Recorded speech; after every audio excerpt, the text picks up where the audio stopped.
Hello all and welcome to another session of Acadza. आज हम ether की कुछ और प्रॉपर्टीज को पढ़ने वाले हैं। First of all will be covering the physical properties of ether and then will be discussing some of the chemical reactions of ether, जिसमें हम बेसिकली देखेंगे halogenation reaction and dehydration reaction of ether. So let's begin with the physical properties of ether. तो अगर हम physical properties की बात करें तो ईथर मॉलिक्यूल जो होता है वो आपका स्लाइटली पोलर होता है, मतलब इसमें जो पोलैरिटी होती है वो थोड़ी बहुत पोलैरिटी पाई जाती है। और यहाँ पे आप अगर इस ईथर का स्ट्रक्चर देखो, R O R group, so this is the bend structure जिसमें कार्बन ऑक्सीजन कार्बन का जो बॉन्ड एंगल होता है वो नियरली 100 डिग्री होता है। ठीक है। एंड अगर आप यहाँ पे देखो तो जो नेट बॉन्ड पोलैरिटीज होती है वो एक दूसरे को कैंसल आउट नहीं कर पाती, इवन इफ जो आपके आर ग्रुप्स हैं वो क्या होते हैं, वो सिमिलर हो या एग्जैक्टली सेम हो, तो भी आपका जो बॉन्ड पोलैरिटीज होती हैं वो एक दूसरे को कंप्लीटली कैंसल आउट नहीं कर पाती। एंड देयरफॉर इसका जो डाइपोल मोमेंट होता है वो जीरो नहीं होता। इट इज वेरी लेस, दो it is very less but it is not zero. इसीलिए जो आपका ईथर होता है that is your slightly polar. And क्योंकि ईथर में अगर आप देखो तो कोई हाइड्रोजन ऑक्सीजन के साथ कनेक्टेड नहीं होता, देयरफॉर इनमें हाइड्रोजन बॉन्डिंग नहीं पाई जाती एंड सिर्फ weak forces of attraction present होते हैं मॉलिक्यूल्स के बीच में। वीक फोर्सेस मतलब एक ईथर और दूसरे ईथर के बीच में आपका क्या होगा, सिर्फ वैंडरवाल फोर्सेस होंगे which are relatively weak forces compared to the hydrogen bonding। इसीलिए जो आपके ईथर होते हैं उनका जो बॉइलिंग पॉइंट होता है वो क्या होता है, it is similar to the corresponding alkane of similar molecular mass. मतलब एल्केन्स अगर आप बात करो, एल्केन्स क्या होते हैं, CnH2n+2, तो उसमें क्या होता है, एल्केन्स में भी किसी टाइप का आपका पोलैरिटी या फिर आपका कोई इलेक्ट्रोनेगेटिव एलिमेंट प्रेजेंट नहीं होता, तो उनका भी बॉइलिंग पॉइंट रिलेटिवली बहुत हाई नहीं होता। एंड क्योंकि ईथर में भी पोलैरिटी बहुत ज्यादा नहीं होती, इसीलिए इनका बॉइलिंग पॉइंट जो होता है it is similar to the alkane of the similar molecular mass. But अगर आप ईथर की बात करो तो जैसे जैसे आपका ईथर का मॉलिक्यूलर मास बढ़ता जाएगा उसका बॉइलिंग पॉइंट बढ़ता जाएगा। ठीक है। ये तो एज यूजुअल हर किसी केस में होता है, मॉलिक्यूलर मास बढ़ने से बॉइलिंग पॉइंट बढ़ता है। और अगर आप कंपेयर करो ईथर एंड आइसोमेरिक अल्कोहल को, ठीक है, having the same molecular formula, but एक जो है वो ईथर है दूसरा अल्कोहल है, मतलब फंक्शनल ग्रुप आइसोमर्स की बात कर रहे हैं, तो ईथर का बॉइलिंग पॉइंट जो होता है वो क्या होता है, वो आपके आइसोमेरिक अल्कोहल से क्या होता है, कम होता है। I have written higher, it should be lower, यहाँ पे इसको लोअर कर लेते हैं। ठीक है, वो गलती से हायर लिखा हुआ था, ये लोअर होना चाहिए। मतलब अगर आप ईथर और उसके आइसोमेरिक अल्कोहल को कंपेयर करो तो अल्कोहल का जो बॉइलिंग पॉइंट होगा वो ईथर से ज्यादा होगा, क्योंकि अल्कोहल में पाई जाती है हाइड्रोजन बॉन्डिंग एंड ईथर में कोई हाइड्रोजन बॉन्डिंग नहीं पाई जाती। ठीक है। Next physical property is that कि जो लोअर ईथर्स होते हैं वो बहुत ही वोलेटाइल होते हैं। वही कि जैसे जैसे अभी अब मैंने यहाँ पे बताया था कि मॉलिक्यूलर मास कम होगा तो बॉइलिंग पॉइंट कम होगा, वो बहुत ही वोलेटाइल होते हैं, हाईली इन्फ्लेमेबल होते हैं। अगर आप देखो फॉर एग्जाम्पल यहाँ पे मैंने लिया हुआ है आपका dimethyl ether and diethyl ether. So ये जो होते हैं वो गैशियस फॉर्म में प्रेजेंट होते हैं एंड जो हायर ईथर्स होते हैं they are colourless liquids and ethers are highly volatile. Boiling point बहुत कम होता है, ये हाईली वोलेटाइल होते हैं। इनफैक्ट गर्मियों में अगर टेम्परेचर बहुत ज्यादा हो जाता है तो सम ऑफ द ईथर्स जिनका बॉइलिंग पॉइंट बहुत कम होता है वो क्या होते हैं, वो रेडली इवेपोरेट कर जाते हैं। ठीक है। Next physical property if we see that कि इनकी सॉल्युबिलिटी अगर आप वाटर में देखते हो तो they are slightly soluble in water. ये वाटर में क्या होते हैं, वाटर में स्लाइटली सॉल्युबल होते हैं। रीजन इज सेम, क्योंकि इनका डाइपोल मोमेंट बहुत ज्यादा तो होता नहीं है, इसीलिए स्लाइटली सॉल्युबल होते हैं वाटर में, because water is a polar solvent and में पोलैरिटी तो होती है बट बहुत कम होती है। But they mix well with other non polar solvents, दूसरे नॉन पोलर सॉल्वेंट्स के साथ जैसे एल्केन्स के साथ ये इजिली मिक्स कर जाते हैं। ठीक है। एंड वी कैन इवन से कि जो ईथर होते हैं वो इटसेल्फ अपने आप में ही एक बहुत अच्छा सॉल्वेंट के जैसे काम करते हैं। आपने बहुत जगह पे रिएजेंट्स देखा होगा, THF, राइट। तो THF tetrahydrofuran is what? It's a ether. तो वो क्या होता है, वो एक बहुत अच्छे सॉल्वेंट के जैसे यूज होता है. So these are some of the physical properties of ether. Moving on to a chemical reaction, that is halogenation of ether. तो यहाँ पे देखिए ये बहुत ही सिंपल सी रिएक्शन है. यहाँ पे आपको सिंपली इस चीज को याद रखना है कि जब आप ईथर का रिएक्शन करवाते हो हैलोजन के साथ, और यहाँ पे मैंने दो कंडीशंस ली हुई है हैलोजिनेशन के लिए.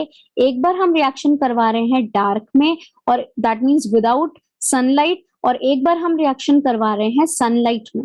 ठीक है, तो दोनों में आप प्रोडक्ट देखोगे, you can see the difference in the product, कि जब आप रिएक्शन करवाते हो, हैलोजिनेशन कराते हो, आप क्लोरीनेशन करा दो, ब्रोमिनेशन करा दो विदाउट द सनलाइट, उस केस में क्या हो रहा है, जो हैलोजिनेशन हो रहा है, ऑक्सीजन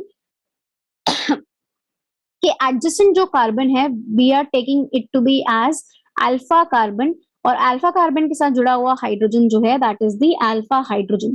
तो जब आप हैलोजिनेशन करा रहे हो in the absence of sunlight, तो आपका क्या होगा, जो अल्फा हाइड्रोजन होगा that will be substituted by the halogen. यहाँ पे देखो एक हाइड्रोजन को सब्स्टिट्यूट किया हैलोजन में. फर्स्ट ऑफ ऑल एक साइड हुआ which is giving you the monochloro, and यहाँ पे आपने इथाइल ग्रुप लिया हुआ था तो monochloro di ethyl ether. Further आप हैलोजन ले रहे हो, ठीक है, तो क्या हो रहा है, जो दूसरे साइड का अल्फा हाइड्रोजन था उसको भी किसने रिप्लेस किया या सब्स्टिट्यूट किया, हैलोजन ने किया, आइदर क्लोरीन और ब्रोमीन. तो आपको क्या मिल रहा है, एक पोजीशन को आपने अल्फा बोला, दूसरे को अल्फा डैश बोला, तो अल्फा अल्फा डैश आपको क्या मिल रहा है, पर क्लोरो डाई इथाइल ईथर. ठीक है, तो यहाँ पे हमने क्या देखा कि जब ईथर का रिएक्शन आप कराते हो हैलोजन के साथ इन द एब्सेंस ऑफ सनलाइट, तो हमें क्या देखने को मिल रहा है, that one alpha hydrogen on both sides of the oxygen is being replaced by halogen. अब दूसरी कंडीशन क्या थी कि जब हम हैलोजिनेशन करवा रहे हैं सनलाइट की प्रेजेंस में, तो सनलाइट की प्रेजेंस में क्या होगा, जो जितने भी हाइड्रोजन आपके प्रेजेंट होंगे इस ईथर में, they all will be replaced by the halogen. और यहाँ पे मैकेनिज्म जो है वो फ्री रेडिकल मैकेनिज्म फॉलो होता है, बट सनलाइट की प्रेजेंस में all the hydrogens will be substituted by your halogen. आपको ये चीज याद रखनी है, हैलोजिनेशन के केस में दो डिफरेंट कंडीशंस में आपको अलग अलग प्रोडक्ट मिल रहे हैं.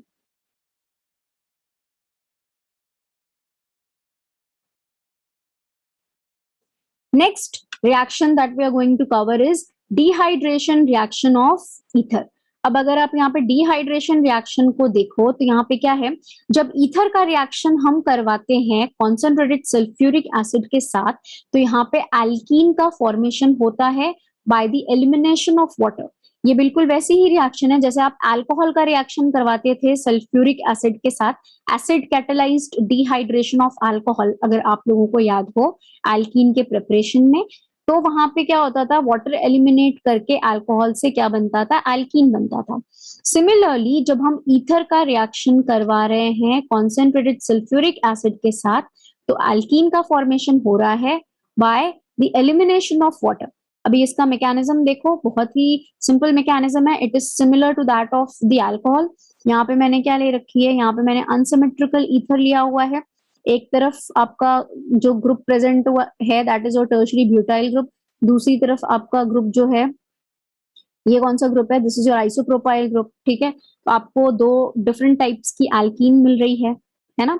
और इसका मैकेनिज्म बहुत ही सिंपल है कि जब आप ईथर का रिएक्शन एसिड की प्रेजेंस में करवाते हो तो concentrated sulphuric acid is a source of H+, और सामने है हमारे ईथर जिसके पास लोन पेयर प्रेजेंट है ऑन दी ऑक्सीजन. तो सबसे पहले तो एसिड बेस्ड रिएक्शन हो जाएगी, H+ जाकर के ऑक्सीजन के लोन पेयर के साथ रिएक्ट करेगा, उसको प्रोटोनेट करेगा, oxygen acquires the positive charge, जिसकी वजह से ये क्या हो जाएगा, ये और ज्यादा इलेक्ट्रॉन डेफिशिएंट हो जाएगा एंड सिग्मा बॉन्ड से इलेक्ट्रॉन्स को अपनी तरफ और स्ट्रांगली विड्रॉ करने लगेगा, क्योंकि इसका माइनस आई इफेक्ट और स्ट्रांग हो गया.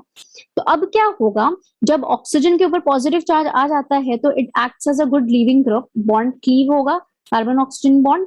ठीक है, बट अभी आप यहाँ पे देखो, since it is an unsymmetrical ether, यहाँ पे जो हमने ईथर ली हुई है ये अनसिमेट्रिकल है, तो यहाँ पे बॉन्ड किधर से क्लीव होगी, आपका बॉन्ड जो है वो दोनों तरफ से क्लीव हो सकता है ना.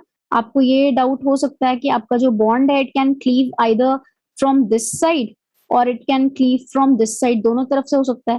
तो देखो बेसिकली जब आपका H+ ने ऑक्सीजन को प्रोटोनेट कर दिया, तो जब कार्बन ऑक्सीजन बॉन्ड क्लीव होगा तो इसमें इंटरमीडिएट बनता है carbocation, and that is the rate determining step.